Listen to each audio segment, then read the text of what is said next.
இனிமேல் எனக்கும் உனக்கும் எந்த சம்மந்தமும் இல்ல. இதுக்கு மேலயும் என்னால ஏமாற முடியாது. இப்படிலாம் பேசாதீங்க தம்பி. நீங்க தான் உலகம்னு இருக்காக. இந்த குடும்பத்துக்காக நான் இத்தனை நாள் எவ்வளவு இழந்திருக்கேன் தெரியுமா? ஆனா நீங்க எல்லாரும் மொத்தமா சேர்ந்து என்னை ஏமாத்திட்டீங்க. இங்க பாருங்க சண்முகம், இந்த விஷயத்துல என்ன நடந்துச்சுன்னு நான் ஏற்கனவே உங்ககிட்ட கோயில்ல சொல்லிட்டேன் தானே. ஏன் புரிஞ்சுக்க மாட்டேங்கிறீங்க? அவளுக்கே தெரியாம அந்த அயோக்கியம் செஞ்ச வேலைக்கு அவ என்ன பண்ணுவா பாவம். நான் நல்லவன் தான், ஆனா இழிச்சவன் கிடையாது. உங்களை நான் என் கூட பிறந்த அக்காவை தானங்க நினைச்சேன். நீங்களாச்சும் சொல்லிருக்கலாம்ல. இவங்க எல்லாரும் பண்ண தப்புக்கு நான் உங்ககிட்ட மன்னிப்பு கேட்டுக்கிறேன். என் பொண்ணை தயவு செஞ்சு தண்டிச்சிடாதீங்க. அவ உங்க மேல உயிரே வச்சிருக்கா.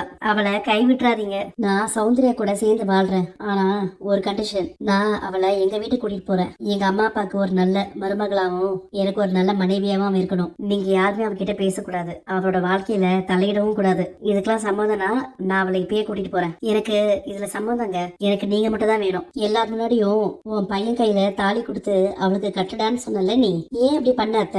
அங்க அவ்வளவு ஊர்க்காரங்க எல்லாம் நின்று இருக்காங்க. வேற என்ன பண்ண முடியும் என்னால? நான் அடுத்தது என்ன செய்யலாம்னு யோசிக்கிறதுக்குள்ள தானும் என் காலில் விழுந்துட்டா. எதையாச்சும் பண்ணி நீ தாலி கட்ட விடாம செஞ்சிருக்கலாம்ல. என்னையும் மாமாவையும் நீ சேர்த்து வைப்பேன்னு நான் நினைச்சேன். உனக்கு என்ன மாமா கூட சேர்த்து வைக்கணுங்கிற எண்ணம் சுத்தமா இல்லல்ல. நீ ரொம்ப மாறிட்டாத்த.